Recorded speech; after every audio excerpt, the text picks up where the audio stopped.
राम राम सभी साथियों को। मैं रवि अहलावत आज एक ऐसी कुंडली का विश्लेषण करेंगे जो कि हद से ज्यादा खास है। और इस कुंडली के अंदर इतने गहरे योग छुपे हैं जो कि बहुत बारीक तरीके से देखने में पकड़ आते हैं। लेकिन वैसे अगर देखा जाए तो ये कुंडली बड़ी शानदार दिखेगी, लेकिन इस कुंडली के अंदर बड़ी खास खास बातें हैं।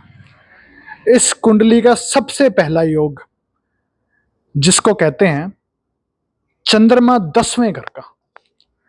चंद्रमा जब भी 10वें घर के अंदर बैठा हो और तीसरे घर से शनि की दृष्टि अगर प्राप्त हो जाए, चंद्रमा 10वें घर को अगर शनि तीसरे घर में बैठ करके दृष्टि दे दे तो ये चंद्रमा 10वें घर का हद से ज्यादा खराब। और शनि तीसरे घर के अंदर बैठा है, 10वें घर के अंदर चंद्रमा, तो इसने पिता का कामकाज, पिता की प्रॉपर्टी, पिता की कमाई, सारी चीजों में पंगे डाल दिए, पिता के लिए हालात बुरे कर दिए। ये है इस योग में खास बात।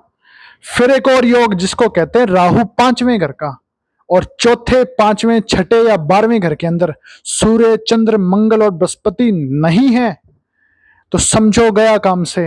राहु 5वें घर के अंदर खराब हो, फिर से पिता की कमाई में दिक्कत देगा और अपनी औलाद की पैदाइश में आगे जाकर के दिक्कत देगा। या तो लड़कियां ही लड़कियां पैदा करवा देगा या फिर कुछ पैदा ही नहीं होगा, औलाद की पैदाइश में दिक्कत जरूर देगा। लेकिन एक खास बात, ये राहु 5वें घर का खराब खुद इंसान को अपनी सेहत पर खर्चा ज्यादा करवाएगा। इंसान की सेहत खराब रहती होगी, अपनी सेहत पर फिजूल खर्ची, अपनी सेहत पर खर्चा, ये राहु 5वें घर का खराब ज्यादा करवाता है। और इस राहु 5वें घर की टक्कर चंद्रमा 10 से हो रही है।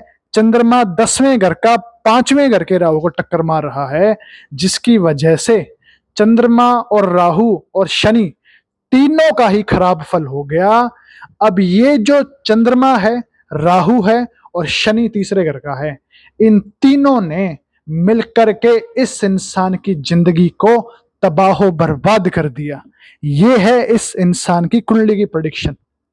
फिर बैठा है 9वें घर के अंदर सूर्य, मंगल, बुध और बृहस्पति का मेल, जिसमें कि बुध अच्छा होकर के बैठा है, खराब नहीं है।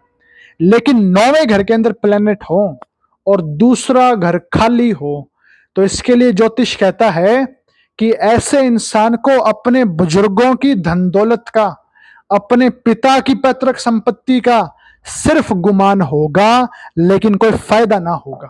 ये कितनी बड़ी बात ज्योतिष ने बता दी कि सूर्य, मंगल, बुध, गुरु 9वें घर के अंदर कोई भी प्लेनेट बैठा हो और अच्छा होकर के बैठा हो और दूसरा घर खाली हो तो ऐसे इंसान को अपनी पैतृक संपत्ति का, बुजुर्गों की धन दौलत का सिर्फ गुमान होगा, लेकिन उनसे कोई फायदा नहीं उठा सकता। अब फायदा क्यों नहीं उठा पाएगा जिंदगी में, ये परमात्मा जानता है। ज्योतिष इतना बताता है कि ये फायदा नहीं उठा सकता। रीजन क्या बनेगा फायदा ना उठाने का, ये परमात्मा जाने। लेकिन एंड रिजल्ट यही होगा कि उसे अपनी पैतृक संपत्ति का कोई फायदा ना होगा, वो होकर के भी कोई फायदा ना देगी। ये इतनी बड़ी प्रेडिक्शन इस कुंडली में हुई है और ये बेहद खास योग है। 9वें घर के अंदर अच्छे घर है और दूसरा घर खाली। इस योग में यही होता है इंसान के साथ। इसीलिए 9वां और दूसरा घर दोनों भरे होने चाहिए, तभी पैतृक संपत्ति होकर के इंसान उसका फायदा उठा सकता है। फिर गुमान नहीं होगा बल्कि पूरा फायदा होगा। यह है इस कुंडली की प्रेडिक्शन। इसीलिए इस कुंडली के अंदर दूसरा घर भरा होना जरूरी है, उसका इलाज करना पड़ेगा। शनि तीसरे घर का इलाज करना पड़ेगा।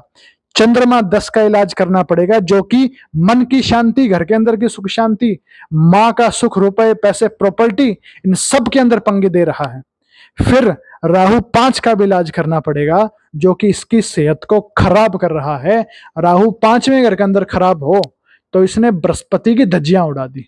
बृहस्पति 9वें घर के अंदर बैठा है और बृहस्पति 9वें घर का खराब इंसान को नास्तिक बनाता है, ज्ञान के अंदर कमी कर देता है और बुजुर्गों के सुखों में कमी कर देता है। ये भी इस कुंडली की प्रेडिक्शन है। इसीलिए इलाज जरूरी है, वरना सब कुछ होते हुए भी कुछ ना होगा। दूध तो होगा लेकिन दूध में मक्खन ना होगा।